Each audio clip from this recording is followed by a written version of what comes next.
Punjabi radio USA ਸੁਣ ਰਹੇ ਸਾਰੇ ਹੀ ਮਾਣਯੋਗ ਅਤੇ ਸਤਿਕਾਰਤ ਸਰੋਤਿਆਂ ਨੂੰ ਪੰਜਾਬੀ ਰੇਡੀਓ USA ਦੀ ਟੀਮ ਅਤੇ ਮੇਰੇ ਰਾਜਕਰਮੀਤ ਸਿੰਘ ਵੱਲੋਂ ਆਪ ਜੀ ਨੂੰ ਬਹੁਤ ਹੀ ਪਿਆਰ ਸਤਿਕਾਰ ਸਹਿਤ ਦੋਨੋਂ ਆ ਜੋੜ ਕੇ ਨਿੱਘੀ ਜਿਹੀ ਸਤਿ ਸ੍ਰੀ ਅਕਾਲ ਸਭ ਨੂੰ ਜੀ ਨੂੰ ਆਖਦੇ ਹਾਂ।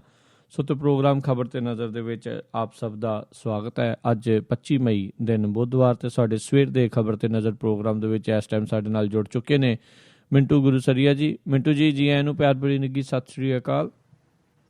ਸ਼ੁਕਰੀਆ ਜੀ, ਸਾਰਿਆਂ ਨੂੰ ਸਤਿ ਸ੍ਰੀ ਅਕਾਲ। ਸਾਡੇ ਅੱਜ ਦੇ ਪ੍ਰੋਗਰਾਮ ਖਬਰ ਤੇ ਨਜ਼ਰ ਉਸ ਨੂੰ ਸਪਾਂਸਰ ਕਰਦੇ ਨੇ ਖਾਲਸਾ ਇੰਸ਼ੋਰੈਂਸ ਏਜੰਸੀ ਵਾਲੇ, ਜਿਨ੍ਹਾਂ ਦੇ ਕੋਲੋਂ ਤੁਸੀਂ ਹਰ ਤਰ੍ਹਾਂ ਦੀ ਇੰਸ਼ੋਰੈਂਸ ਕਰਵਾ ਸਕਦੇ ਹੋ। ਇੰਸ਼ੋਰੈਂਸ ਦੇ ਬਾਰੇ ਪਤਾ ਕਰਨ ਲਈ ਕਾਲ ਕਰੋ ਨੰਬਰ 408 272 2500 4082722500। ਇਸ ਦੇ ਨਾਲ ਜੇ ਤੁਸੀਂ AARP ਦੇ ਮੈਂਬਰ ਹੋ ਤਾਂ ਤੁਹਾਡਾ ਰੈਕਡ ਕਲੀਨ ਅਤੇ ਤੁਹਾਡੀ ਹੋਮ ਅਤੇ ਆਟੋ ਇੰਸ਼ੋਰੈਂਸ ਦੇ ਵਿੱਚ 30% ਤੱਕ ਦੀ ਡਿਸਕਾਊਂਟ ਤੁਹਾਨੂੰ ਦਵਾ ਸਕਦੇ ਨੇ। ਉਸ ਦੇ ਬਾਰੇ ਵੀ ਜਾਣਕਾਰੀ ਲਈ ਕਾਲ ਕਰੋ 408 272 2500 ਦੇ ਉੱਤੇ। ਤਾਂ ਮਿੰਟੂ ਜੀ, ਗੱਲਬਾਤ ਦਾ ਸਿਲਸਿਲਾ ਆਪਾਂ ਜੇ ਸ਼ੁਰੂ ਕਰੀਏ ਤਾਂ ਸਭ ਤੋਂ ਪਹਿਲੀ ਗੱਲ ਕਰਦੇ ਵੀ ਹੁਣ ਰਾਜਸਥਾਨ ਸਰਕਾਰ ਨੇ ਪੰਜਾਬੀ ਭਾਸ਼ਾ ਨੂੰ ਨੁਕਰੇ ਲਾਇਆ। ਪੰਜਾਬੀ ਭਾਸ਼ਾ ਤੇ ਦਿੱਲੀ ਤੋਂ ਆਫਤ ਟਲੀ ਤੇ ਰਾਜਸਥਾਨ ਚੋਂ ਆ ਗਈ ਜੀ। ਰਾਜਸਥਾਨ ਸਰਕਾਰ ਨੇ ਕੀ ਕੀਤਾ ਕਿ ਪਹਿਲਾਂ ਇਹਨਾਂ ਨੇ ਇਤਿਹਾਸ ਨੂੰ ਤੋੜਿਆ ਮਰੋੜਿਆ। ਐਤਕੀ ਸੈਸ਼ਨ ਦੇ ਵਿੱਚ ਜਿਹੜਾ ਇਹਨਾਂ ਨੇ ਸਿਲੇਬਸ ਲਾਇਆ ਉਹਦੇ ਚੋਂ ਕੁਝ ਐਸੇ ਚਿਹਰੇ ਜਿਹੜੇ ਭਾਰਤੀ ਰਾਜਨੀਤੀ ਨੂੰ ਆਜ਼ਾਦੀ ਤੋਂ ਪਹਿਲਾਂ ਆਜ਼ਾਦੀ ਤੋਂ ਬਾਅਦ ਕਿਸੇ ਨਾ ਕਿਸੇ ਤਰੀਕੇ ਨਾਲ ਪ੍ਰਭਾਵਿਤ ਕਰਦੇ ਸਨ, ਇਤਿਹਾਸ ਦੇ ਵਿੱਚ ਦਰਜ ਸਨ, ਉਹਨਾਂ ਨੂੰ ਇਹਨਾਂ ਨੇ ਹਟਾਇਆ। ਔਰ ਉਹ ਇਕੱਲੇ ਰਾਜਨੀਤਿਕ ਸ਼ਖਸੀਅਤਾਂ ਜਾਂ ਆਜ਼ਾਦੀ ਗੁਲਾਟੀਏ ਨਹੀਂ, ਇਹਨਾਂ ਨੇ ਕਵੀ ਵੀ ਜਿਹੜੇ ਸੀਗੇ ਬੀਰਬਲ ਵਰਗੇ ਚੁੱਕ ਕੇ ਹਟਾ ਦਿੱਤੇ ਤੇ ਆਪਣੇ ਜਿਹੜੇ ਸੰਘ ਪੱਖੀ ਸੀਗੇ ਆਪਣੇ ਵਿਚਾਰਧਾਰਾ ਵਾਲੇ ਉਹ ਫਿੱਟ ਕਰ ਦਿੱਤੇ। ਉਸ ਤੋਂ ਬਾਅਦ ਦੂਜਾ ਕਦਮ ਇਹਨਾਂ ਨੇ ਇਹ ਚੁੱਕਿਆ ਕਿ ਪੰਜਾਬੀ ਨੂੰ ਸਿਲੇਬਸ ਦੇ ਵਿੱਚੋਂ ਬਾਹਰ ਕਰਕੇ ਇਹਨਾਂ ਨੇ ਸੰਸਕ੍ਰਿਤ ਸ਼ਾਮਲ ਕਰ ਦਿੱਤੀ। ਹੁਣ ਜਿਹੜੀ RSS ਹੈ ਉਹ ਸੰਸਕ੍ਰਿਤ ਪ੍ਰੇਮੀ ਹੈ, ਜਿਵੇਂ ਅਸੀਂ ਪੰਜਾਬ ਵਾਸੀ ਪੰਜਾਬੀ ਪ੍ਰੇਮੀ ਆ, ਉਹ ਸੰਸਕ੍ਰਿਤ ਪ੍ਰੇਮੀ ਆ। ਠੀਕ ਆ, ਉਹ ਚਾਹੇ ਸੰਸਕ੍ਰਿਤ ਦੀ ਜਗ੍ਹਾ ਫਰੈਂਚ ਵੀ ਲਾ ਲੈਣ, ਜਾਪਾਨੀ ਭਾਸ਼ਾ ਵੀ ਲਾ ਲੈਣ, ਜਿਹੜੀ ਮਰਜ਼ੀ ਲਾ ਲੈਣ, ਸਾਨੂੰ ਕੋਈ ਇਤਰਾਜ਼ ਨਹੀਂ ਹੈ। ਪਰ ਇਸ ਤਰੀਕੇ ਨਾਲ ਕਿਸੇ ਦੀ ਮਾਂ ਬੋਲੀ, ਜਿਹੜੀ ਮਾਂ ਬੋਲੀ ਉਜਾੜਨੀ ਇਹ ਗੱਲ ਗਲਤ ਆ। ਕਿਉਂਕਿ ਜਿਸ ਸ਼ਬਦ ਦੇ ਨਾਲ ਮਾਂ ਜੁੜ ਜਾਂਦਾ, ਜਿਵੇਂ ਮਾਂ ਖੇਡਿਆ, ਮਾਂ ਬੋਲੀ ਆ, ਮਾਤਰ ਭੂਮੀ ਹੈ, ਤਾਂ ਉਹ ਸ਼ਬਦ ਹੈ ਜਿਹੜਾ ਉਹ ਲੋਕਾਂ ਦੀ ਰੂਹਾਨੀਅਤ ਤਲ ਤੇ ਪ੍ਰਭਾਵ ਛੱਡਦਾ ਹੈ। ਸੋ ਉਸ ਰੂਹਾਨੀਅਤ ਨੂੰ ਦੁਖੀ ਨਹੀਂ ਕੀਤਾ ਜਾ ਸਕਦਾ, ਕਿਉਂਕਿ ਇਹ ਜਿਹੜੀਆਂ ਚੀਜ਼ਾਂ ਹੈ ਇਹ ਰੂਹਾਨੀ ਚੀਜ਼ਾਂ ਨੇ। ਤਾਂ ਇਹਨਾਂ ਨੇ ਉੱਥੇ ਜਿਹੜੇ ਪੰਜਾਬੀ ਵਸਦੇ ਰਾਜਸਥਾਨ ਦੇ ਵਿੱਚ 4-5 ਜ਼ਿਲ੍ਹੇ ਆ, ਜਿੱਦਾਂ ਗੰਗਾ ਨਗਰ ਆ, ਹਨੂੰਮਾਨਗੜ੍ਹ ਆ, ਸੂਰਤਗੜ੍ਹ ਆ, ਇਸ ਤਰ੍ਹਾਂ ਬੀਕਾਨੇਰ ਆ ਕੁਛ ਹਿੱਸਾ, ਤਾਂ ਉਹ ਜਿਹੜੇ ਪੰਜਾਬੀ ਹੈ ਜਿਨ੍ਹਾਂ ਦੀ ਬਹੁਤ ਵੱਡੀ ਆਬਾਦੀ ਹੈ, ਉਹਨਾਂ ਨੂੰ ਇੱਕ ਤਰ੍ਹਾਂ ਨਾਲ ਕਹਿ ਲਈਏ ਕਿ ਰੂਹਾਨੀਅਤ ਪੱਖੋਂ ਇਹਨਾਂ ਨੇ ਕੰਗਾਲ ਕੀਤਾ। ਉਹ ਅੱਜ ਸੜਕਾਂ ਤੇ ਫਿਰਦੇ, ਮੁਜ਼ਾਹਰੇ ਕਰਦੇ, ਧਰਨੇ ਲਾਉਂਦੇ। ਦੇਖੋ, ਜਦੋਂ ਕੇਜਰੀਵਾਲ ਨੇ ਫੈਸਲਾ ਲਿਆ ਸੀ ਤੇ ਸਾਰੇ ਭੱਜ ਕੇ ਪੈ ਗਏ ਸਨ। ਬਿਲਕੁਲ ਜੀ, ਬਹੁਤ ਦਬਾਅ ਪੈਦਾ ਕੀਤਾ ਉਹਦੇ ਤੇ, ਉਹਦੇ ਗੱਲ ਬੁੱਧੀਜੀਵੀ ਪੈ ਗਏ। ਅਮਨਜੀਤ ਸਿੰਘ ਜੀਕੇ, ਇਹਦਾ ਤਾਂ ਨਾਂ ਹੀ ਚੀਕੇ ਰੱਖ ਦਿੱਤਾ ਸੀ ਲੋਕਾਂ ਨੇ ਕਿ ਜਦੋਂ ਅਰਵਿੰਦ ਕੇਜਰੀਵਾਲ ਦੀ ਗੱਲ ਆਉਂਦੀ ਹੈ, ਕੈਮਰਿਆਂ ਦੇ ਸਾਹਮਣੇ ਇਸ ਤਰ੍ਹਾਂ ਕੜਾਕੇਦਾਰ ਡਾਇਲੋਗ ਬੋਲਦਾ ਹੈ ਜਿਵੇਂ ਸਨੀ ਦਿਓਲ ਗਦਰ ਫਿਲਮ 'ਚ ਬੋਲਦਾ। ਸੋ ਇਹ ਚੀਜ਼ਾਂ ਜਿਹੜੀਆਂ ਉਹ ਐਤਕੀ ਖਾਮੋਸ਼ ਨੇ। ਐਤਕੀ ਉਹ ਅਖਬਾਰਾਂ ਵੀ ਖਾਮੋਸ਼ ਨੇ ਜਿਨ੍ਹਾਂ ਨੇ ਦਿੱਲੀ ਵਾਰੀ ਬੜੀਆਂ ਵੱਡੀਆਂ ਖਬਰਾਂ ਚੇਪੀਆਂ ਸਨ। ਕਿਸੇ ਨੂੰ ਪਤਾ ਹੀ ਨਹੀਂ ਕਿ ਰਾਜਸਥਾਨ ਦੇ ਵਿੱਚ ਏਡਾ ਵੱਡਾ ਧੱਕਾ ਹੋ ਰਿਹਾ ਪੰਜਾਬੀਆਂ ਦੇ ਨਾਲ। ਸੋ ਹੁਣ ਸਵਾਲ ਪੈਦਾ ਹੁੰਦਾ ਕਿ ਕੀ ਮਨਜੀਤ ਸਿੰਘ ਜੀਕੇ, ਜੋ ਬੜੇ ਪੰਜਾਬੀ ਪ੍ਰਸਤ ਨੇ, ਬੜੇ ਸਿੱਖੀ ਪ੍ਰਸਤ ਨੇ, ਕੀ ਉਹਨਾਂ ਦੀ ਜ਼ਮੀਰ ਜਾਗੇਗੀ ਕਿ ਹੁਣ ਉਹ ਪ੍ਰਕਾਸ਼ ਸਿੰਘ ਬਾਦਲ ਨੂੰ ਕਹਿਣਗੇ ਕਿ ਉੱਥੇ ਪੰਜਾਬੀ ਦਾ ਸੱਤਿਆਨਾਸ਼ ਹੋ ਰਿਹਾ? ਕੀ ਹੁਣ ਜਿਹੜੇ ਬੁੱਧੀਜੀਵ ਭੱਜ ਕੇ, ਜਿਨ੍ਹਾਂ ਨੇ ਕਾਰਾਂ ਭਜਾ ਕੇ ਸੰਗੀ ਤੇ ਗੂਠਾ ਰੱਖਤਾ ਸੀ ਕੇਜਰੀਵਾਲ ਦੇ, ਕੀ ਉਹ ਬੁੱਧੀਜੀਵ ਕਾਰ ਦਾ ਗੇਅਰ ਮਾਰ ਕੇ ਵਸੁੰਧਰਾ ਰਾਜੇ ਦੇ ਮਹਿਲ ਨੂੰ ਜਾਣਗੇ ਕਿ ਭਾਈ ਗਲਤੀ ਹੈ ਤੁਹਾਡੀ, ਸਾਡੀ ਮਾਂ ਬੋਲੀ ਨੂੰ ਉਜਾੜੋ ਨਾ ਆਪਦੇ ਵਿਹੜੇ ਚ? ਕੀ ਹੁਣ ਅਕਾਲੀ ਜਿਹੜੇ ਕਹਿੰਦੇ ਕਿ ਪੰਜਾਬੀ ਜ਼ਿੰਦਾਬਾਦ, ਪੰਜਾਬੀ ਮੋਰਚਾ ਅਸੀਂ ਲਾਇਆ, ਇਹ ਕੀਤਾ ਉਹ ਕੀਤਾ, ਕਿ ਪ੍ਰਕਾਸ਼ ਸਿੰਘ ਬਾਦਲ ਨੂੰ ਹੁੱਜ ਮਾਰ ਕੇ ਕਹਿਣਗੇ ਕਿ ਬਾਦਲ ਸਾਹਿਬ, ਜਿਨ੍ਹਾਂ ਦੇ ਨਾਲ ਤੁਹਾਡਾ ਪਤੀ ਪਤਨੀ ਵਾਲਾ ਰਿਸ਼ਤਾ ਹੈ, ਉਹਨਾਂ ਨੂੰ ਮਾੜਾ ਜਿਹਾ ਟਕੋਰ ਕੇ ਆਖੋ ਕਿ ਥੋੜੀ ਜਿਹੀ ਸ਼ਰਮ ਕਰੋ। ਹੁਣ ਕੋਈ ਨਹੀਂ ਬੋਲੇਗਾ ਕਿਉਂਕਿ ਇਹ ਦੋਗਲਾਪਣ ਹਰੇਕ ਥਾਂ ਤੇ ਆਇਆ ਹੋਇਆ ਹੈ। ਬਿਲਕੁਲ ਜੀ। ਹੁਣ ਜੀ ਇਹਨਾਂ ਦੇ ਆਪਦੇ ਵੀ ਨਹੀਂ ਬੋਲਣਗੇ ਕਿਉਂਕਿ ਉੱਥੇ ਇਹਨਾਂ ਦੀ ਆਪਦੀ ਭਾਈਵਾਲ ਪਾਰਟੀ ਹੈ ਜਿਹੜੀ ਭਾਜਪਾ, ਉਹ ਸ਼ਾਸਨ ਕਰਦੀ ਹੈ ਤੇ ਉਹ ਇਹਨਾਂ ਦੀ ਬਹੁਤੀ ਪ੍ਰਭਾਵ ਨਹੀਂ ਕਰਦੇ, ਉਹਨਾਂ ਦਾ ਆਪਦਾ ਏਜੰਡਾ। ਸੋ ਪੰਜਾਬੀ ਦਾ ਇੱਕ ਤਰੀਕੇ ਨਾਲ ਕਹਿ ਸਕਦੇ ਕਿ ਰਾਜਸਥਾਨ ਦੇ ਵਿੱਚ ਕਤਲ ਹੋ ਗਿਆ। ਔਰ ਕੀ ਇਹ ਪੰਜਾਬੀ ਦੁਬਾਰਾ ਸਜੀਵ ਹੋ ਪਾਏਗੀ? ਕੋਈ ਐਸੀ ਸੰਜੀਵਨੀ ਬੂਟੀ ਆਏਗੀ? ਉਹ ਦੁਆ ਕਰ ਸਕਦੇ ਆ, ਉਮੀਦ ਨਹੀਂ ਕਰ ਸਕਦੇ। ਜੀ ਜੀ। ਅਗਲੀ ਗੱਲ ਕਰਦੇ ਹਾਂ, ਬਿਆਸ ਪੁਲ ਤੇ ਜੁਟੇ ਸਿੱਖ, ਸ਼ਿਵ ਸੈਨਾ ਵਾਲਿਆਂ ਵੱਲੋਂ ਰੱਦ ਕੀਤੀ ਲਲਕਾਰ ਰੈਲੀ। ਉਹਨਾਂ ਨੇ ਪਰਸੋਂ ਹੀ ਰੈਲੀ ਸਰਦਾਰ ਸਾਹਿਬ ਜਿਹੜੀ ਆ ਉਹ ਰੱਦ ਕਰ ਦਿੱਤੀ ਸੀ। ਪਰਸੋਂ ਦੇ ਅਖਬਾਰ 'ਚ ਹੀ ਉਹਨਾਂ ਨੇ ਕਢਾ ਦਿੱਤਾ ਸੀ। ਪਰ ਇੱਧਰੋਂ ਵੀ ਜਿਹੜੇ ਤੁਹਾਨੂੰ ਪਤਾ ਉਹ ਆਪਣੇ ਧੁੰਦ ਦੇ ਸਵਾਰ ਲੋਕ ਆ, ਇਹ ਰਾਤ ਦੇ ਉੱਥੇ ਜਾ ਕੇ ਪੁਲ ਮੰਨ ਖਲੋਤੇ। ਖਬਰਾਂ ਜਿਹੜੀਆਂ ਪਰਸੋਂ ਦੀਆਂ ਉਹਨਾਂ ਨੇ ਲਵਾ ਦਿੱਤੀਆਂ ਸਨ। ਅਸਲ ਦੇ ਵਿੱਚ ਕੀ ਸੀਗੇ ਕਿ ਉਹ ਜਿੱਦਾਂ ਕਹਿ ਲਈਏ ਕਿ ਡੂਮਣੇ ਦੇ ਛੱਤੇ 'ਚ ਹੱਥ ਤੇ ਪਾ ਬੈਠੇ। ਜਦੋਂ ਡੰਗ ਵੱਜੇ ਤੇ ਨਾਲ ਦੀ ਨਾਲ ਉਹ ਆਪਸ ਦੇ ਵਿੱਚ ਦਫਾੜ ਹੋ ਗਏ ਸਨ। ਉਹਨਾਂ ਦੇ ਵਿੱਚੋਂ ਇਹ ਸਹੀ ਨਹੀਂ ਹੈ, ਵਾਜਬ ਨਹੀਂ ਹੈ, ਖਾਸ ਤੌਰ ਤੇ ਪੰਜਾਬ ਦੇ ਹਿੱਤ ਲਈ। ਤਾਂ ਉਹਨਾਂ ਨੇ ਜਦੋਂ ਆਪਣੇ ਆਪ ਨੂੰ ਵੱਖ ਕੀਤਾ ਤੇ ਜਿਹੜੇ ਰਹਿ ਗਏ ਸਨ ਢਾਈ ਟੋਟਰੂ, ਇਹਨਾਂ ਨੇ ਵੀ ਖਬਰ ਲਵਾਤੀ ਸੀ ਕਿ ਅਸੀਂ ਪੰਜਾਬ ਦੇ ਹਿੱਤਾਂ ਨੂੰ ਮੁੱਖ ਰੱਖਦੇ ਹਾਂ, ਇਹ ਰੈਲੀ ਰੱਦ ਕਰਦੇ ਹਾਂ। ਪਰ ਇੱਧਰੋਂ ਜਿਹੜੇ ਜਵਾਨ ਸਨ ਉਹਨਾਂ ਨੇ ਉੱਥੇ ਜਾਣਾ ਹੀ ਜਾਣਾ ਸੀ। ਸੋ ਖਬਰ ਵਾਇਰਲ ਵੀ ਹੋ ਗਈ, ਸਭ ਕੁਛ ਹੋ ਗਿਆ, ਪਰ ਇਹ ਉੱਥੇ ਜੁਟੇ ਆ। ਚਲੋ ਉੱਥੇ ਜੋ ਵੀ ਹੋਇਆ, ਬੜਾ ਵੱਡਾ ਇਕੱਠ ਹੋਇਆ। ਜਥੇਦਾਰ ਧਿਆਨ ਸਿੰਘ ਮੰਡ ਜਿਹੜਾ ਉਹਨੇ ਅਗਵਾਈ ਵੀ ਕੀਤੀ ਹੈ ਉੱਥੇ ਜਾ ਕੇ, ਸਭ ਕੁਛ ਹੋਇਆ।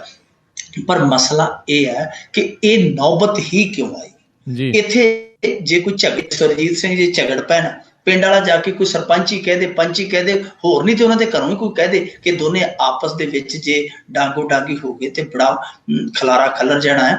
ਇਸ ਕਰਕੇ ਇਹਨਾਂ ਦੀਆਂ ਜ਼ਮਾਨਤਾਂ ਕਰੋ ਤੇ ਸਾਡੀ ਪੁਲਿਸ 751 ਕਰ ਦਿੰਦੀ ਹੈ। ਜਦੋਂ ਇਹ ਲੋਕ ਵੀਡੀਓ ਪਾ ਕੇ ਇੱਕ ਦੂਜੇ ਨੂੰ ਲਲਕਾਰਦੇ ਆ, ਕੀ ਘੱਟੋ ਘੱਟ 751 ਦੀ ਕਾਰਵਾਈ ਹੋ ਕੇ ਨਹੀਂ ਇਹਨਾਂ ਨੂੰ ਅੰਦਰ ਕੀਤਾ ਜਾ ਸਕਦਾ ਕਿ ਭਾਈ ਇਹਨਾਂ ਨਾਲ ਅਮਨ ਅਮਾਨ ਨੂੰ ਖਤਰਾ? ਜੇ ਆਮ ਸਧਾਰਨ ਵਿਅਕਤੀ ਨੂੰ 751 ਦੇ ਅਧੀਨ ਜੇਲ੍ਹ 'ਚ ਸੁੱਟਿਆ ਜਾ ਸਕਦਾ ਕਿ ਇਹਦੇ ਕਰਕੇ ਲੜਾਈ ਹੋ ਸਕਦੀ ਹੈ, ਅਮਨ ਕਾਨੂੰਨ ਖਰਾਬ ਹੋ ਸਕਦਾ, ਤਾਂ ਇਹ ਲੋਕ ਜਿਹੜੇ ਵੀਡੀਓ ਪਾਉਂਦੇ ਸਪਸ਼ਟ ਤੌਰ ਤੇ ਕਿ ਇਹਨਾਂ ਤੇ ਕਾਰਵਾਈ ਨਹੀਂ ਹੋ ਸਕਦੀ।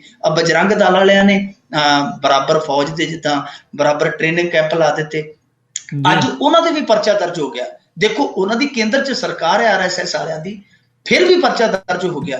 ਹੁਣ ਦੇਖੋ ਇਹ ਠੀਕ ਆ, ਜਿਹੜੀ ਲਲਕਾਰ ਰੈਲੀ ਆ ਉਹ ਰੱਦ ਹੋ ਗਈ, ਚੰਗਾ ਹੋਇਆ, ਟਕਰਾਅ ਟਲ ਗਿਆ।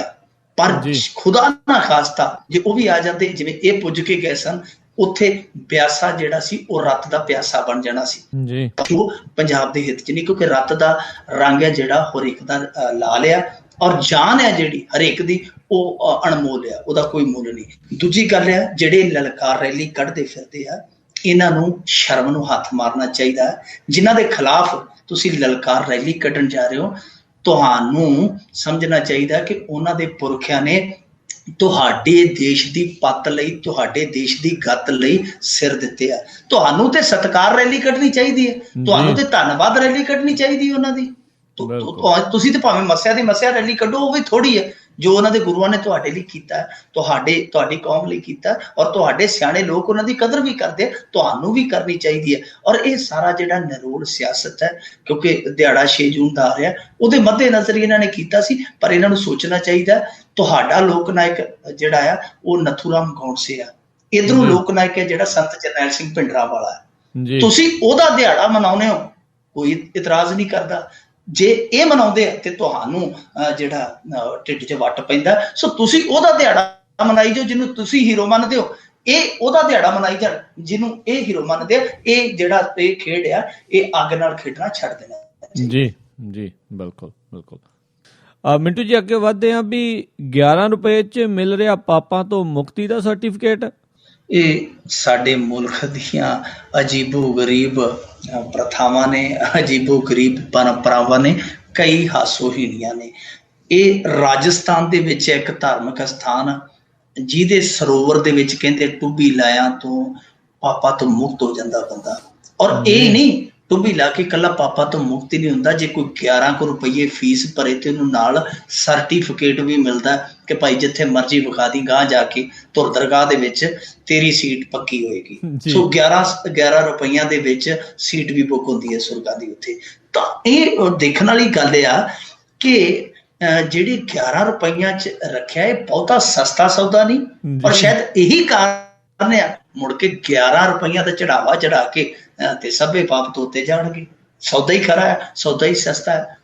ਤੇ ਇਹ ਜੇ ਇਦਾਂ ਹੀ ਚੱਲਦਾ ਰਿਹਾ, ਬਹੁਤਾ ਹੁਣ ਨਾਂ ਨਾ ਲਈਏ, ਜਗ੍ਹਾ ਨਾ ਦਸੀਏ, ਜੇ ਇੱਥੋਂ ਕਿਸੇ ਪੰਜਾਬੀ ਨੇ ਜਾ ਕੇ ਉੱਥੋਂ ਫਰੈਂਚਾਈਜ਼ੀ ਲੈ ਆਂਦੀ, ਇੱਥੇ ਖੋਲ ਲਿਆ, ਤੇ ਇੱਥੇ ਇੱਕ ਨੂੰ ਵੇਖ ਕੇ 4 ਹੋਰਾਂ ਨੇ ਖੋਲ ਲੈਣਾ, ਫਿਰ ਇਹਨਾਂ ਦਾ ਕੰਪੀਟੀਸ਼ਨ ਚੱਲ ਪੈਣਾ। ਉਹਨੇ ਕਹਿਣਾ 11 ਚ 2 ਲੈ ਜਾਓ ਮੇਰੇ ਕੋਲੋਂ, ਤੇ ਕਿਸੇ ਨੇ ਬੋਰਡ ਲਾ ਦੇਣਾ ਜੀ ਕਿ ਜਿਹੜੇ 5 ਇਕੱਠੇ ਆਏ ਤੇ ਉਹਨਾਂ ਦੇ ਨਾਨਕੇ ਦਾਦਕਿਆਂ ਨੂੰ ਵੀ ਫ੍ਰੀ ਦੇ ਦਿਆਂਗੇ ਸਰਟੀਫਿਕੇਟ। ਸੋ ਇਹ ਚੀਜ਼ ਆ ਜਿਹੜੀ ਇਸ ਤਰ੍ਹਾਂ ਹੋ ਜਾਏਗੀ। ਪਰ ਇਹ ਸਾਡੇ ਵੇਖਣ ਵਾਲੀ ਗੱਲ ਆ, ਸੋਚਣ ਵਾਲੀ ਗੱਲ ਆ ਕਿ ਅਸੀਂ ਕਿਹੜੇ ਚੱਕਰਾਂ 'ਚ ਫਿਰਦੇ ਆ। ਫੁੱਟਪਾਥਾਂ ਤੇ ਸਾਡੇ ਲੋਕ ਭੁੱਖੇ ਮਰਦੇ ਪਏ ਆ, ਸੋਕੇ ਨਾਲ ਸਾਡੇ ਲੋਕ ਭੁੱਖੇ ਮਰਦੇ ਪਏ ਆ, ਸਾਡੇ ਲੋਕ ਇੱਥੇ ਕਤਲਾਂ ਨਾਲ ਮਰਦੇ ਪਏ ਆ। ਅਸੀਂ ਕਾਹਦੀਆਂ ਗੱਲਾਂ ਕਰਦੇ ਆ।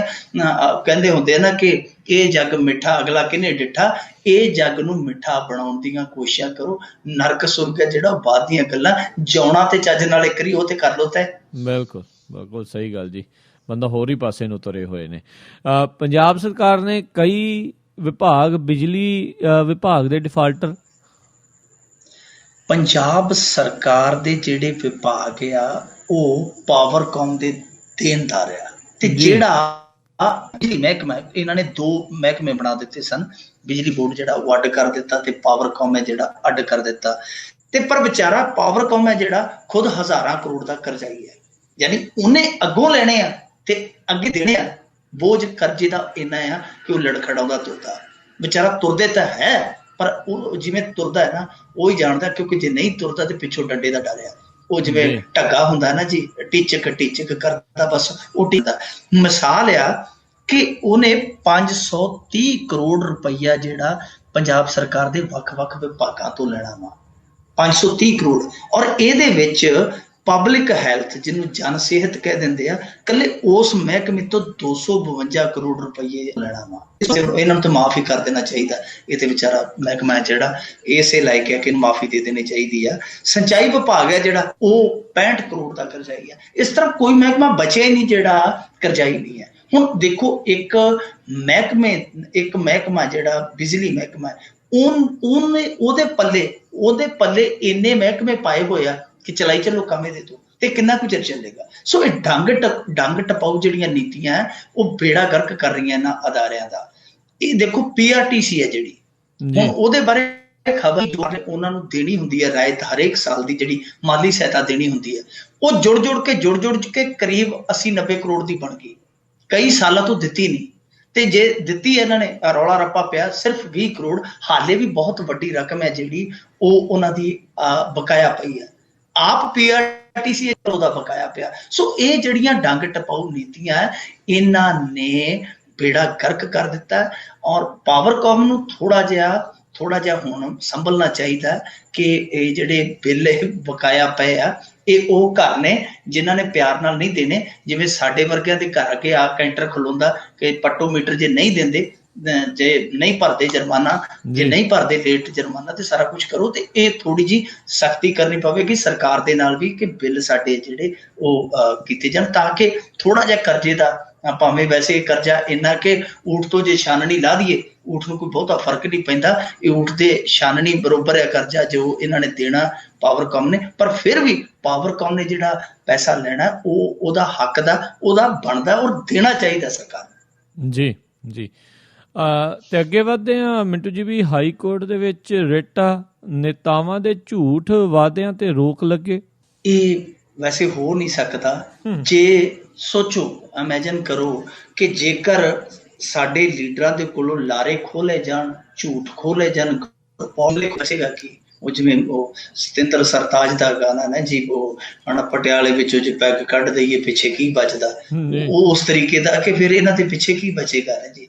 ਤਾਂ ਇਸ ਕਰਕੇ ਇਹ ਤਾਂ ਇਹਨਾਂ ਤੇ ਰਹਿਮੋ ਕਰਮ ਕਰਨਾ ਚਾਹੀਦਾ ਕਿ ਇਹ ਚੀਜ਼ਾਂ ਨਹੀਂ ਖੋਣੀਆਂ ਚਾਹੀਦੀਆਂ, ਨਹੀਂ ਤੇ ਇਹ ਤੇ ਵਿਚਾਰੇ ਬਿਲਕੁਲ ਕੰਗਾਲ ਹੋ ਜਾਣਗੇ। ਪਰ ਇੱਕ ਵਕੀਲ ਨੇ ਉਹ ਵਜਿੱਦ ਨੇ ਕਿ ਇਹ ਚੀਜ਼ ਹੋਣੀ ਚਾਹੀਦੀ ਹੈ। ਉਹ ਵਕੀਲ ਨੇ ਪ੍ਰਦੀਪ ਰਾਪੜੀਆ ਜੀ, ਉਹ ਪੰਜਾਬ ਹਰਿਆਣਾ ਹਾਈ ਕੋਰਟ ਦੇ ਵਿੱਚ ਪਹੁੰਚ ਗਏ ਆ।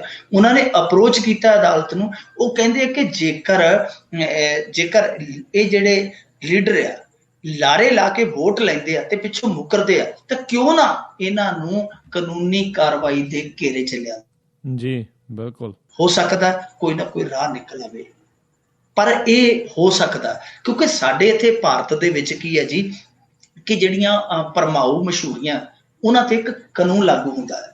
ਭਰਮਾਊ ਮਸ਼ਹੂਰੀਆਂ ਜਿਹੜੀਆਂ ਉਹ ਨਹੀਂ ਦਿੱਤੀਆਂ ਜਾ ਸਕਦੀਆਂ। ਇਸੇ ਤਰ੍ਹਾਂ ਜਿਵੇਂ ਠੱਗ ਟੋਲੇ ਜਾਲਸਾਜ਼ ਹੈ ਜਿਹੜੇ, ਉਹ ਮਸ਼ਹੂਰੀਆਂ ਨਹੀਂ ਦੇ ਸਕਦੇ, ਉਹਨਾਂ ਤੇ ਵੀ ਮੱਦ ਲਾਗੂ ਹੁੰਦੀ ਹੈ ਕਿ ਉਹ ਮਸ਼ਹੂਰੀਆਂ ਬੈਨ ਕੀਤੀਆਂ ਜਾ ਸਕਦੀਆਂ, ਉਹਨਾਂ ਤੇ ਕਾਰਵਾਈ ਹੋ ਸਕਦੀ ਹੈ। ਜੇ ਇਹਨਾਂ ਤੇ ਹੋ ਸਕਦੀ ਹੈ, ਭਰਮਾਊ ਮਸ਼ਹੂਰੀਆਂ ਤੇ ਲੋਕ ਲਭਾਊ ਇਹ ਵਿਗਿਆਪਨਾਂ ਤੇ, ਤਾਂ ਫਿਰ ਲੀਡਰਾਂ ਤੇ ਕਿਉਂ? ਕਿਉਂਕਿ ਉਹ ਤੇ ਉਹਨਾਂ ਦੇ ਵਾਅਦਿਆਂ ਨਾਲ, ਉਹਨਾਂ ਦੇ ਦਾਅਵਿਆਂ ਦੇ ਨਾਲ ਤੇ ਲੋਕਾਂ ਦੀ ਤਕਦੀਰ ਜੁੜ ਜਾਂਦੀ ਹੈ। ਬਿਲਕੁਲ ਬਿਲਕੁਲ ਜੀ। ਸੋ ਇਸ ਕਰਕੇ ਇਹ ਤੇ ਤਕਦੀਰ ਦਾ, ਲੋਕਾਂ ਦੀ ਜਿਵੇਂ ਕਹਿ ਲਈਏ ਕਿ ਭਵਿੱਖ ਦਾ ਮਸਲਾ ਹੈ, ਤਾਂ ਇੱਥੇ ਮਤਲਬ ਕੋਈ ਵੱਡੀ ਗੱਲ ਨਹੀਂ, ਕੋਈ ਬਹੁਤਾ ਇਹ ਆਪਾਂ ਨੂੰ ਅਲੋਕਾਰ ਨਹੀਂ ਦਿਸਣਾ ਚਾਹੀਦਾ ਇਹ ਮਾਜਰਾ। ਪਰ ਸਵਾਲ ਇਹ ਪੈਦਾ ਹੁੰਦਾ ਹੈ ਕਿ ਹੋਏਗਾ ਕੀ? ਤਾਂ ਮੇਰੇ ਖਿਆਲ ਦੇ ਨਾਲ ਜੇ ਮੱਦ ਰੱਖੀ ਗਈ ਤੇ ਸਭ ਤੋਂ ਨੁਕਸਾਨ ਜ਼ਿਆਦਾ ਜਿਹੜਾ ਹੈ ਉਹ ਪੰਜਾਬੀ ਲੀਡਰਾਂ ਨੂੰ ਹੋਏਗਾ। ਔਰ ਪੰਜਾਬੀ ਲੀਡਰਾਂ ਦੇ ਤਾਂ ਵਿਚਾਰਿਆਂ ਦੇ ਭਾਸ਼ਣਾਂ 'ਚ ਹੀ ਕੱਖ ਨਹੀਂ ਰਹਿਣਾ, ਕਿਉਂਕਿ ਭਾਸ਼ਣਾਂ 'ਚ ਹੋਰ ਕੁਝ ਹੁੰਦਾ ਹੀ ਨਹੀਂ। ਤਾਂ ਭਾਸ਼ਣ ਸ਼ਾਇਦ ਉਹ ਇਸ ਤਰੀਕੇ ਦਾ ਹੋਇਆ ਕਰੇਗਾ ਕਿ ਭਰਾਵੋ ਸਾਨੂੰ ਤੁਸੀਂ ਵੋਟ ਪਾ ਕੇ ਕਾਮਯਾਬ ਕਰੋ, ਹਾਂ ਤੁਹਾਡੇ ਨਾਲ ਵਾਅਦਾ ਅਸੀਂ ਕੋਈ ਨਹੀਂ ਕਰ ਸਕਦੇ ਕਿਉਂਕਿ ਕੱਲ ਨੂੰ ਪਰਚਾ ਦਰਜ ਨਾ ਹੋ ਜੇ, ਇਸ ਕਰਕੇ ਅਸੀਂ ਇੰਨਾ ਹੀ ਯਕੀਨ ਦਿਵਾਉਂਦੇ ਆ, ਜੇ ਅਸੀਂ ਜਿੱਤ ਗਏ 6 ਮਹੀਨਿਆਂ ਬਾਅਦ ਕਾਰਾਂ ਵਾਲਾ ਕਾਫਲਾ ਲਿਆਇਆ ਕਰਾਂਗੇ ਤੇ ਤੁਹਾਡੇ ਝਾਟੇ 'ਚ ਘੱਟਾ ਪਾ ਦਿਆ ਕਰਾਂਗੇ। ਜੀ ਜੀ ਜੀ, ਬਿਲਕੁਲ ਬਿਲਕੁਲ। ਬਾਦਲ ਬੋਲੇ ਨੇ ਵੀ ਕਿਸੇ ਨੂੰ ਵੀ ਕਾਨੂੰਨ ਹੱਥ ਵਿੱਚ ਲੈਣ ਦੀ ਆਗਿਆ ਨਹੀਂ ਦਿੱਤੀ ਜਾਵੇਗੀ। ਹਾਂ, ਉਹ ਕਹਿੰਦੇ ਕਾਨੂੰਨ ਹੱਥ 'ਚ ਲੈਣ ਦੀ ਕੀ ਲੋੜ ਆ, ਬਸ ਕਾਨੂੰਨ ਦੇ ਹੱਥ ਹੀ ਭੰਨ ਦਿਓ, ਲੋੜ ਹੀ ਨਹੀਂ ਹੱਥ। ਕੁਛ ਇਸ ਤਰੀਕੇ ਦਾ ਹੀ ਹੋ ਰਿਹਾ ਜੀ ਕਿ ਕਾਨੂੰਨ ਨੂੰ ਹੱਥ ਨਹੀਂ ਲਾਉਂਦੇ ਪਏ, ਅਗਲੇ ਕਾਨੂੰਨ ਨੂੰ ਜਬਾੜਿਓਂ ਫੜ ਲੈਂਦੇ ਆ, ਚਾਰ ਇੱਧਰੋਂ ਮਾਰਦੇ ਚਾਰ ਉੱਧਰੋਂ ਮਾਰਦੇ। ਕਾਨੂੰਨ ਤੇ ਵਿਚਾਰਾ ਖਿੱਦੋ ਬਣਿਆ, ਜਿਵੇਂ ਫੁੱਟਬਾਲ ਦੇ ਗਰਾਊਂਡ ਦੇ ਵਿੱਚ ਫੁੱਟਬਾਲ ਬਣਿਆ, ਕੋਈ ਇੱਧਰੋਂ ਠੁੱਡਾ ਮਾਰਦਾ ਕੋਈ ਉੱਧਰੋਂ ਮਾਰਦਾ। ਤੇ ਜੇ ਫੁੱਲ ਬੈਕ ਜਿਹੜੇ ਸਿਆਸਤਦਾਨ ਜੇ ਉਹਨਾਂ ਦੇ ਧੱਕੇ ਚੜ ਜਾਂਦਾ ਤੇ ਉੱਥੇ ਫਿਰ ਲਾਉਂ ਕੇ ਕੀ ਮਾਰ ਦਿੰਦੇ ਆ, ਕਈ ਮੀਟਰ ਦੂਰ ਹੀ ਭੇਜ ਦਿੰਦੇ ਆ। ਇਹ ਬਾਦਲ ਸਾਹਿਬ ਕਹਿ ਰਹੇ ਆ ਕਿ ਕਾਨੂੰਨ ਹੱਥ 'ਚ ਲੈਣ ਦੀ ਅਸੀਂ ਕਿਸੇ ਨੂੰ ਇਜਾਜ਼ਤ ਨਹੀਂ ਦੇਵਾਂਗੇ। ਪਰ ਦੂਜੇ ਪਾਸੇ ਭਾਜਪਾ ਜਿਹੜੀ ਇਹਨਾਂ ਦੀ ਭਾਈਵਾਲ ਪਾਰਟੀ ਹੈ, ਅੱਜ ਉਹਨੇ ਕੋਰ ਕਮੇਟੀ ਦੇ ਵਿੱਚ ਮੁੱਦਾ ਉਠਾਇਆ। ਕੋਰ ਕਮੇਟੀ ਨੇ ਚਿੰਤਾ ਵਿਅਕਤ ਕੀਤੀ ਹੈ, ਚਿੰਤਾ ਪ੍ਰਗਟ ਕੀਤੀ ਹੈ ਕਿ ਜਿਹੜੇ ਇਹ ਗੈਂਗਸਟਰ ਤੁਰੇ ਫਿਰਦੇ ਆ, ਹਰਲ ਹਰਲ ਕਰਦੇ ਸੜਕਾਂ ਤੇ, ਜੋ ਘਟਨਾਵਾਂ ਨੂੰ ਅੰਜਾਮ ਦੇ ਰਹੇ ਆ, ਇਹਨਾਂ ਨੂੰ ਰੋਕਣ ਦੀ ਲੋੜ ਆ। ਉਹਨਾਂ ਨੇ ਸੁਖਬੀਰ ਸਿੰਘ ਬਾਦਲ ਨੂੰ ਕਿਹਾ ਕਿ ਭਾਈ ਇਹ ਸਾਰੇ ਕੰਮ ਛੱਡ ਕੇ ਪਹਿਲਾਂ ਇਹਨਾਂ ਨਾਲ ਦੋ ਹੱਥ ਕਰੀਏ। ਹੁਣ ਇਹ ਕਹਿ ਰਹੇ ਆ ਕਿ ਅਸੀਂ ਕਾਨੂੰਨ ਨੂੰ ਕਿਸੇ ਨੂੰ ਹੱਥ 'ਚ ਨਹੀਂ ਲੈਣ ਦੇਣਾ, ਤੇ ਇਹਨਾਂ ਦੇ ਨਾਲ ਦੇ ਕਹਿ ਰਹੇ ਆ ਜੀ ਕਾਨੂੰਨ ਹੈ ਜਿਹੜਾ ਉਹ ਤੇ ਵਿਚਾਰਾ ਫਸਿਆ ਪਿਆ ਕਸੂਤਾ, ਇਹਨੂੰ ਕਢਾਈਏ, ਇਹਨੂੰ ਛਡਾਈਏ ਕਿਸੇ ਤਰੀਕੇ ਨਾਲ। ਹੁਣ ਦੋਨਾਂ 'ਚ ਸੱਚਾ ਕੌਣ ਹੈ? ਤੀਜੇ ਪਾਸੇ ਸਰਦਾਰ ਸੁਖਬੀਰ ਸਿੰਘ ਬਾਦਲ ਕਹਿਣ ਡਿਆ, ਉਹ ਕਹਿੰਦਾ ਜੀ ਕਿ ਅਸੀਂ ਪੂਰੇ ਭਾਰਤ ਦੇ ਵਿੱਚੋਂ ਚੌਥੇ ਨੰਬਰ ਤੇ ਆ।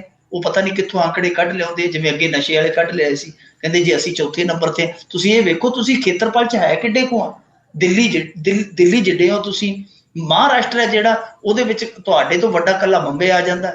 ਤੇ ਜੇ ਤੁਸੀਂ ਉਹਨਾਂ ਨੂੰ ਜੋੜੀ ਜਾਵੋ, ਯੂਪੀ ਬਿਹਾਰ, ਇਹਨਾਂ ਦੇ ਆਧਾਰ ਤੇ ਕਿ ਅਸੀਂ ਉਹਨਾਂ ਤੋਂ ਪਿੱਛੇ ਆ, ਤੇ ਫਿਰ ਤੁਹਾਨੂੰ ਆਪਣੀ ਝੋਲੀ ਵੇਖਣੀ ਚਾਹੀਦੀ ਹੈ ਕਿ ਤੁਸੀਂ ਝੋਲੀ ਜਿਹੜੀ ਹੈ ਉਹ ਕੰਡਿਆਂ ਨਾਲ ਭਰੀ ਬੈਠੇ ਹੋ। ਹੁਣ ਇਹ ਆਪੋ ਆਪਣੀ ਜਗ੍ਹਾ ਤੇ ਜਿਹੜਾ ਕੁਛ ਕਹਿ ਰਹੇ ਆ, ਉਹ ਕਹਿ ਰਿਹਾ ਜੀ ਕਿ ਅਮਨ ਕਾਨੂੰਨ ਦੀ ਜਿਹੜੀ ਵਿਵਸਥਾ ਉਹ ਸਹੀ ਹੈ, ਦਰੁਸਤ ਹੈ। ਵੱਡੇ ਬਾਦਲ ਕਹਿ ਰਹੇ ਆ ਜੀ ਕਿ ਅਸੀਂ ਕਾਨੂੰਨ ਕਿਸੇ ਨੂੰ ਹੱਥ 'ਚ ਲੈਣ ਦੀ ਇਜਾਜ਼ਤ ਨਹੀਂ ਦਿਆਂਗੇ। ਭਾਜਪਾ ਵਾਲੇ ਕਹਿਣ ਡਿਆ ਕਿ ਜਿਹੜਾ ਬੇੜਾ ਗਰਕਣ ਡਿਆ ਜੀ ਇਹਨੂੰ ਸਾਂਭੀਏ, ਇਹ ਜਿਹੜਾ ਖਲਾਰਾ ਇਹਨੂੰ ਸਮੇਟੀਏ। ਸੋ ਇਹ ਆਪਣੇ ਪਤਾ ਹੈ ਕਿ ਇੱਥੇ ਆਪਸ ਦੇ ਵਿੱਚ ਨਾ ਤਾਲਮੇਲ ਆ, ਨਾ ਹੀ ਕੋਈ ਸੰਜੀਦਾ ਕੋਸ਼ਿਸ਼ ਹੋ ਰਹੀ ਹੈ। ਸਾਰੇ ਆਪੋ ਆਪਣੀ ਡਫਲੀ ਵਜਾ ਰਹੇ ਆ, ਆਪੋ ਆਪਣੇ ਰਾਗ ਗਾ ਰਹੇ ਆ। ਇੱਥੇ ਇਹ ਮਾਹੌਲ ਬਣ ਗਿਆ ਕਿ ਸਵਾਰੀ ਆਪਣੇ ਸਮਾਨ ਦੀ ਆਪ ਜ਼ਿੰਮੇਵਾਰ ਹੈ। ਹਾਦਸਾ ਹੋ ਗਿਆ ਤੇ ਇਹਨਾਂ ਨੇ ਤੇ ਇਹ ਕਹਿ ਦੇਣਾ ਕਿ ਇਹੋ ਜਿਹੇ ਹਾਦਸੇ ਤਾਂ ਪਾਸੇ ਮੁਲਕ 'ਚ ਵੀ ਹੋਈ ਜਾਂਦੇ ਆ, ਸਾਡੇ ਤੇ ਇੱਥੇ ਘੱਟ ਹੁੰਦੇ। ਜੀ ਜੀ ਬਿਲਕੁਲ ਜੀ, ਆਪਣੇ ਸਿਰ ਤੋਂ ਤਾਂ ਇਹਨਾਂ ਨੇ ਪਰੇ ਕਰ ਹੀ ਦੇਣਾ ਹੁੰਦਾ ਕੰਮ। ਸੁਣਨ 'ਚ ਆਇਆ ਕਿ ਗੈਂਗਸਟਰ ਕਾਨੂੰਨ ਦੀ ਗੱਡੀ ਨੂੰ ਜਿਹੜਾ ਜੀ ਖਵਾ ਕੇ ਲੈ ਗਿਆ। ਹੋਈ ਕੀ ਜਾਂਦਾ ਹੈ, ਕਦੀ ਪੁਲਿਸ ਵਾਲੇ ਸਵਾ ਦਿੰਦੇ ਆ, ਗੈਂਗਸਟਰ ਭਜਾਈ ਜਾਂਦੇ, ਹੁਣ ਪੁਲਿਸ ਦੀਆਂ ਗੱਡੀਆਂ ਵੀ।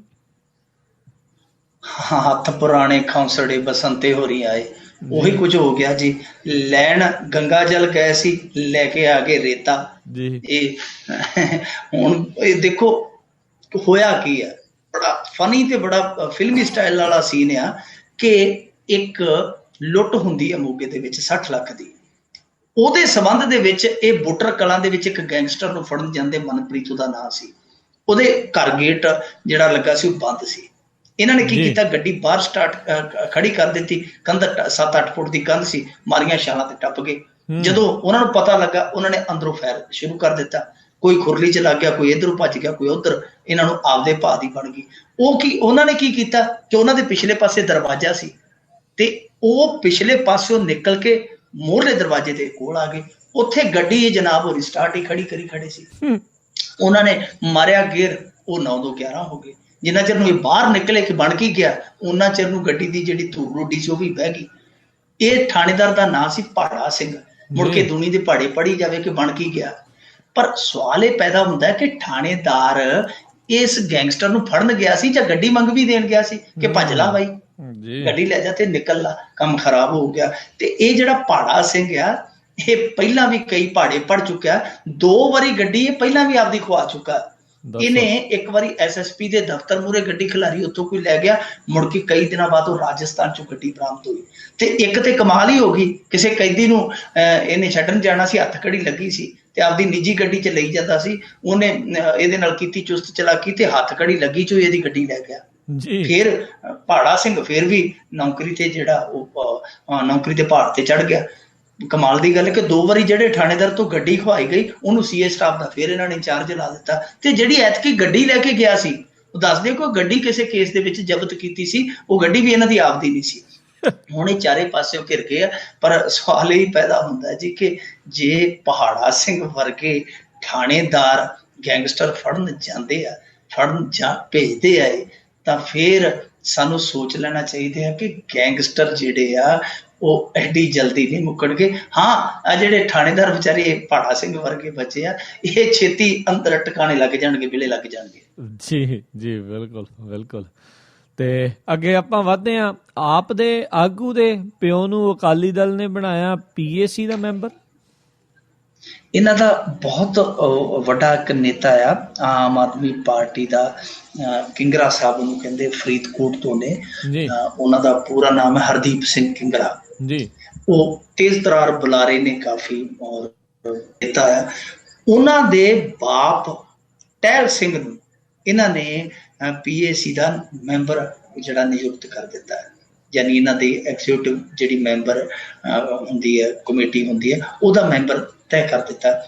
ਹੁਣ ਜਦੋਂ ਉਹਨਾਂ ਨੂੰ ਪਤਾ ਲੱਗਿਆ, ਉਹਨਾਂ ਤੇ ਪਾਤੀਆਂ ਪੜ ਗਿਆ ਕਿ ਅਸੀਂ ਤੇ ਆਮ ਆਦਮੀ ਪਾਰਟੀ ਦੀ ਫਰੀਦਕੋਟ ਤੋਂ ਟਿਕਟ ਲੈਣ ਨੂੰ ਫਿਰਦੇ ਸੀ, ਤੇ ਇਹਨਾਂ ਨੇ ਕੱਛ ਚੋਂ ਮੂੰਗਲੀ ਕੱਢ ਮਾਰੀ ਕਿ ਮੇਰੇ ਬਾਪ ਨੂੰ ਇਹਨਾਂ ਨੇ ਐਗਜ਼ੀਕਿਊਟਿਵ ਕਮੇਟੀ ਦਾ ਮੈਂਬਰ ਬਣਾ ਦਿੱਤਾ। ਇਹ ਕਰਦੇ ਏਦਾਂ ਹੀ ਆ। ਪਿੱਛੇ ਜੇ ਇੱਕ ਘੱਗਾ ਕਸਬਾ ਇੱਥੇ ਪਟਿਆਲੇ ਜ਼ਿਲ੍ਹੇ ਦੇ ਵਿੱਚ, ਇਹਨਾਂ ਨੇ ਉਹ ਬੰਦਾ ਨਾਮਜ਼ਦ ਕਰ ਦਿੱਤਾ ਸੀ ਆਪਣੇ ਵਿੰਗ ਦੇ ਵਿੱਚ, ਜਿਹਨੂੰ ਮਰੇ ਨੂੰ 17 ਦਿਨ ਹੋ ਚੁੱਕੇ ਸੀ। ਉਹਨੂੰ ਮਰੇ ਨੂੰ ਇਹਨਾਂ ਨੇ ਕਰ ਦਿੱਤਾ ਤੇ ਉਹਦੇ ਘਰ ਦੇ ਕਹਿੰਦੇ ਭਾਈ ਆ ਜਿਹੜਾ ਨਿਯੁਕਤੀ ਪੱਤਰ ਹੈ ਉੱਤੇ ਹੀ ਦੇ ਆਓ, ਉਹ ਤੇ ਮਰਿਆ ਪਿਆ 17 ਦਿਨ ਪਹਿਲਾਂ ਦਾ। ਸੋ ਇਹੋ ਜਿਹੇ ਹਾਲ ਹੈ ਇਹਨਾਂ ਦੇ। ਪਰ ਇੱਧਰ ਇਹਨਾਂ ਨੇ ਰੌਲਾ ਪਾਇਆ, ਆਮ ਆਦਮੀ ਪਾਰਟੀ ਵਾਲਿਆਂ ਨੇ, ਜਿਹੜੇ ਉਹ ਕਿੰਗਰਾ ਸਾਹਿਬ ਆ, ਕਿ ਕਿਉਂ ਮੇਰੀ ਟਿਕਟ ਵਾਲੀ ਥਾਲੀ 'ਚ ਲੱਤ ਮਾਰਦੇ ਜੇ, ਮੈਂ ਤੇ ਟਿਕਟ ਲੈਣ ਨੂੰ ਫਿਰਦਾ, ਤੁਸੀਂ ਮੈਨੂੰ ਕਾਲੀ ਬਣਾਈ ਜਾਂਦੇ ਧੱਕੇ ਦੇ ਨਾਲ। ਤੇ ਉਹ ਕਹਿੰਦੇ ਭਾਈ ਕੀ ਕਰੀਏ, ਅਸੀਂ ਤੇ ਵਫਾਦਾਰੀ ਨੂੰ ਜਿਹੜਾ ਉਹ ਨਾਮ ਦਿੱਤਾ ਹੈ। ਉਹ ਅਕਾਲੀ ਦਲ ਵਾਲੇ ਇਹ ਕਹਿੰਦੇ ਹੁਣ ਸਮਝ ਨਹੀਂ ਆਉਂਦੀ ਜੀ ਕਿ ਵਫਾਦਾਰੀ ਪੁਰਾਣੀ ਹੈ ਕਿ ਵਫਾਦਾਰੀ ਅੱਜ ਵੀ ਨਿਭ ਰਹੀ ਹੈ। ਜੀ ਜੀ, ਇਹ ਤਾਂ ਹੁਣ ਆਪ ਵਾਲਿਆਂ ਨੂੰ ਵੀ ਸੋਚਣਾ ਪਊਗਾ ਵੀ ਏਦਾਂ ਕੀ ਹੋਈ ਜਾ ਰਿਹਾ ਆ। ਤੇ ਜਾਂਦੇ ਜਾਂਦੇ ਗੱਲ ਕਰਦੇ ਵੀ ਅਰਵਿੰਦ ਕੇਜਰੀਵਾਲ ਨੇ ਭਾਈ ਰਣਜੀਤ ਸਿੰਘ ਢੱਡਰੀਆਂ ਵਾਲੇ ਨਾਲ ਮੁਲਾਕਾਤ ਕੀਤੀ। ਹਾਂਜੀ, ਅੱਜ ਰਣਜੀਤ ਸਿੰਘ ਢੱਡਰੀਆਂ ਵਾਲਿਆਂ ਦਾ ਪਤਾ ਲੈਣ ਅਰਵਿੰਦ ਕੇਜਰੀਵਾਲ ਜੀ ਵੀ ਆ ਗਏ। ਇਹ ਰਹਿ ਗਏ ਸਨ, ਬਾਕੀ ਸਾਰੇ ਆ ਗਏ ਸੀਗੇ। ਸੋ ਇਹ ਵੀ ਅੱਜ ਬਰਾਜੇ ਆ ਔਰ ਇਹਨਾਂ ਨੇ ਬੰਦ ਕਮਰਾ ਮੀਟਿੰਗ ਕੀਤੀ ਆ। ਕੀ ਕੀਤੀ ਆ ਗੱਲਬਾਤ ਸਮਝ ਨਹੀਂ ਆਈ, ਪਰ ਇੱਕ ਗੱਲ ਜਿਹੜੀ ਆ ਉਹ ਅੱਜ ਸਾਫ਼ ਹੋ ਗਈ ਕਿ ਅਰਵਿੰਦ ਕੇਜਰੀਵਾਲ ਜੀ ਆ ਜਿਹੜੇ ਲਰਨਰ ਚੰਗੇ ਆ, ਲਰਨਰ ਤਗੜੇ ਆ, ਚੀਜ਼ਾਂ ਨੂੰ ਚੰਗੀ ਤਰ੍ਹਾਂ ਸਿੱਖਦੇ ਆ। ਇੱਕ ਚੀਜ਼ ਤੇ ਉਹਨਾਂ ਨੇ ਇਹ ਸਿੱਖੀ ਕਿ ਜਿਹੜੀ ਰਾਜਨੀਤੀ ਆ ਔਰ ਖਾਸ ਤੌਰ ਤੇ ਪੰਜਾਬੀ ਰਾਜਨੀਤੀ ਹੈ, ਇਹਨੂੰ ਕਰਨ ਲਈ ਇੱਕ ਘੋੜੇ ਦੀ ਜ਼ਰੂਰਤ ਹੈ ਔਰ ਉਹ ਘੋੜਾ ਹੈ ਧਰਮ ਦਾ। ਜੇ ਇਸ ਰਾਜਨੀਤੀ ਦੇ ਮੈਦਾਨ 'ਚ ਦੌੜਨਾ ਤੇ ਉਹ ਧਰਮ ਦਾ ਘੋੜਾ ਜਿਹੜਾ ਉਹਦੇ ਤੋਂ ਬਗੈਰ, ਉਹ ਪਹਿਲਾਂ ਕਹਿੰਦੇ ਸੀ ਕਿ ਅਸੀਂ ਧਰਮ ਆਧਾਰਿਤ ਰਾਜਨੀਤੀ ਨਹੀਂ ਕਰਨਾ ਹੈ, ਪਰ ਅੱਜ ਉਹ ਕਹਿੰਦੇ ਕਿ ਧਰਮ ਤੋਂ ਬਿਨਾਂ ਨਹੀਂ ਸਰਦਾ। ਅੱਜ ਧਾਰਮਿਕ ਮੁੱਦਿਆਂ ਤੇ ਵੱਧ ਚੜ ਕੇ ਸ਼ਮੂਲੀਅਤ ਕਰਦੇ, ਡੇਰਾ ਬੱਲਾ ਵੀ ਜਾਏ, ਅੱਜ ਪਰਮੇਸ਼ਰ ਦੁਆਰ ਵੀ ਜਾਏ, ਕਈ ਹੋਰ ਥਾਵਾਂ ਤੇ ਵੀ ਹਾਲੇ ਜਾਣਗੇ ਜਿਵੇਂ ਜਿਵੇਂ ਚੋਣਾਂ ਨੇੜੇ ਆ ਗਈਆਂ। ਦੂਜੀ ਗੱਲ, ਦੂਜੀ ਗੱਲ ਇਹ ਹੋਈ ਕਿ ਅੱਜ ਉਹਨਾਂ ਨੇ ਪੱਤਰਕਾਰਾਂ ਦੇ ਨਾਲ ਜ਼ੁਬਾਨ ਸਾਂਝੀ ਨਹੀਂ ਕੀਤੀ, ਸੁੱਚੇ ਮੂੰਹ ਆਏ ਤੇ ਸੁੱਚੇ ਮੂੰਹ ਚਲੇ ਗਏ ਜੀ। ਕਿਉਂਕਿ ਪਿਛਲੀ ਵਾਰੀ ਆਏ ਸਨ ਤੇ ਉਦੋਂ ਇਹਨਾਂ ਨੇ 2 ਸ਼ਬਦ ਬੋਲੇ ਸੀ ਕਿ ਪੰਜਾਬ ਦੇ ਪਾਣੀਆਂ ਤੇ ਪੰਜਾਬ ਦਾ ਹੱਕ ਆ, ਤੇ ਉਸ ਤੋਂ ਬਾਅਦ ਇਹੋ ਜਿਹੀ ਰੀਲ ਬਣੀ ਕਿ ਅੱਜ ਤੱਕ ਇਹ ਜਿਹੜੇ ਆ ਵਹਿੰਦੇ ਆ ਕਿ ਬਣ ਕੀ ਗਿਆ, ਬਹੁਤ ਕਸੂਤਾ ਫਸ ਗਏ ਸਰ। ਤਾਂ ਉਸ ਚੀਜ਼ ਤੋਂ ਇਹਨਾਂ ਨੇ ਸਬਕ ਲਿਆ ਕਿ ਭਾਈ ਜੇ ਬੋਲੇ, ਕਿਉਂਕਿ ਦੇਖੋ ਇੱਕ ਧਿਰ ਦੇ ਜੇ ਇਹ ਹੱਕ 'ਚ ਬੋਲਣਗੇ, ਮੰਨ ਲਓ ਇਹ ਇਹਨਾਂ ਕੋਲ ਆਏ, ਢੱਡਰੀਆਂ ਵਾਲਿਆਂ ਕੋਲੇ ਆਏ ਆ, ਇਹਨਾਂ ਦੇ ਹੱਕ 'ਚ ਬੋਲਣਗੇ ਤੇ ਦੂਜੇ ਨਾਰਾਜ਼ ਹੋਣਗੇ। ਹੁਣ ਦੂਜਿਆਂ ਕੋਲ ਵੀ ਵੋਟਾਂ ਆ ਨਾ, ਰੌਲਾ ਤੇ ਇਹ ਦੂਜਿਆਂ ਕੋਲ ਵੀ ਵੋਟਾਂ, ਫਿਰ ਦੂਜੇ ਰੁੱਸਣਗੇ। ਉਹ ਜਿਵੇਂ ਲਾਭ ਹੀਰੇ ਦਾ ਗਾਣਾ, ਘਰ ਵਾਲੀ ਕੋਲ ਜਾਏਗਾ ਤਾਂ ਬਾਹਰ ਵਾਲੀ ਰੁੱਸੇਗੀ, ਮਹਿਬੂਬਾ ਕੋਲ ਜਾਏਗਾ ਤਾਂ ਉਹ ਖੁੱਸੇਗੀ। ਸੋ ਇਹ ਚੀਜ਼ਾਂ ਜਿਹੜੀਆਂ ਇਹ ਸਮਝ ਕੇ ਕਿ ਉਹਦੇ ਕੋਲ ਜਾਏਗਾ ਤਾਂ ਉਹ, ਉਹਦੇ ਕੋਲ ਜਾਏਗਾ ਤਾਂ ਉਹ, ਇਹਦੇ ਨਾਲੋਂ ਚੰਗਾ ਕਿ ਵਿਚਾਲੜਾ ਰਾਹ ਕੱਢ ਲਿਆ, ਵਿਚਾਲੜਾ ਰਾਹ ਕੱਢ ਲਈਏ ਕਿ ਬੋਲੋ ਹੀ ਨਾ। ਸੋ ਇਹ ਚੀਜ਼ ਸਿੱਖ ਗਏ ਕਿ ਇੱਥੇ ਬੋਲਣ ਦੇ ਵਿੱਚ ਘਾਟਾ ਹੀ ਘਾਟਾ, ਚੁੱਪ ਇੱਕ ਚੁੱਪ 100 ਸੁੱਖ ਜਿਹੜਾ ਉਹ ਠੀਕ ਹੈ। ਸੋ ਅੱਜ ਸੁੱਖ ਦੇ ਨਾਲ ਨਿਕਲ ਗਿਆ, ਕੋਈ ਬਿਆਨ ਨਹੀਂ ਦਿੱਤਾ, ਨਹੀਂ ਤਾਂ ਕੈਪਟਨ ਅਮਰਿੰਦਰ ਸਿੰਘ ਹੋਰੀ ਤਾਂ ਤਿਆਰ ਬੈਠੇ ਸੀ, ਉਹਨਾਂ ਨੇ ਤੇ ਪ੍ਰੈਸ ਨੋਟ ਟੈਪ ਵੀ ਕੀਤੇ ਸੀ, ਪਰ ਬਾਅਦ ਦੇ ਵਿੱਚ ਹਟੇ ਉਹ ਫਿਰ ਵੀ ਨਹੀਂ। ਫਿਰ ਵੀ ਉਹਨਾਂ ਨੇ ਕਹਿ ਦਿੱਤਾ, ਕਹਿੰਦਾ ਅਰਵਿੰਦ ਕੇਜਰੀਵਾਲ ਤੇ ਕੈਲੰਡਰ ਤੇ ਜਿਹੜੀਆਂ ਝਰੀਟਾਂ ਮਾਰਦਾ ਰਹਿੰਦਾ ਕਿ ਕਦੋਂ ਪੰਜਾਬ ਦੇ ਵਿੱਚ ਕੋਈ ਘਟਨਾ ਘਟੇ ਤੇ ਕਦੋਂ ਇਹ ਤਸਵੀਰ ਖਿਚਾਵੇ। ਜੀ ਜੀ ਬਿਲਕੁਲ। ਤੇ ਬਹੁਤ ਬਹੁਤ ਧੰਨਵਾਦ ਕਰਦੇ ਹਾਂ ਮਿੰਟੂ ਗੁਰਸਰੀ ਜੀ, ਤੁਸੀਂ ਸਾਡੇ ਨਾਲ ਜੁੜੇ, ਇਹਨਾਂ ਖਬਰਾਂ ਬਾਰੇ ਸਾਨੂੰ ਵਿਸਤਾਰ 'ਚ ਜਾਣਕਾਰੀਆਂ ਦਿੱਤੀਆਂ। ਅਗਲੇ ਬੁਲੇਟਿਨ ਤੱਕ ਲਈ ਤੁਹਾਡਾ ਬਹੁਤ ਬਹੁਤ ਧੰਨਵਾਦ, ਮਿਹਰਬਾਨੀ, ਸਤਿ ਸ੍ਰੀ ਅਕਾਲ। ਸ਼ੁਕਰੀਆ ਜੀ, ਸਤਿ ਸ਼੍ਰੀ ਅਕਾਲ। ਤੇ ਸਰੋਤਿਓ, ਇੱਥੇ ਹੀ ਸਾਡਾ ਅੱਜ ਦਾ ਇਹ ਪ੍ਰੋਗਰਾਮ ਆ ਇਹ ਵੀ ਹੁਣ ਸਮਾਪਤ ਹੁੰਦਾ ਹੈ। ਹੁਣ ਮੈਨੂੰ ਰਾਜਕਨਵੀਰ ਸਿੰਘ ਨੂੰ ਵੀ ਇਜਾਜ਼ਤ ਦਿਓ। ਮੇਰੇ ਵੱਲੋਂ ਵੀ ਆਪ ਸਭ ਨੂੰ ਬਹੁਤ ਪਿਆਰ ਸਤਿਕਾਰ ਸਹਿਤ ਦੋਨੋਂ ਅੱਜ ਜੋੜ ਕੇ ਨਿੱਘੀ ਜਿਹੀ ਸਤਿ ਸ੍ਰੀ ਅਕਾਲ। ਜੁਨੇ ਵਾਸਤੇ ਰਹੋ, ਹੱਸਦੇ ਖੇਲਦੇ ਰਹੋ ਤੇ ਸੁਣਦੇ ਰਹੋ ਪੰਜਾਬੀ ਰੇਡੀਓ USA।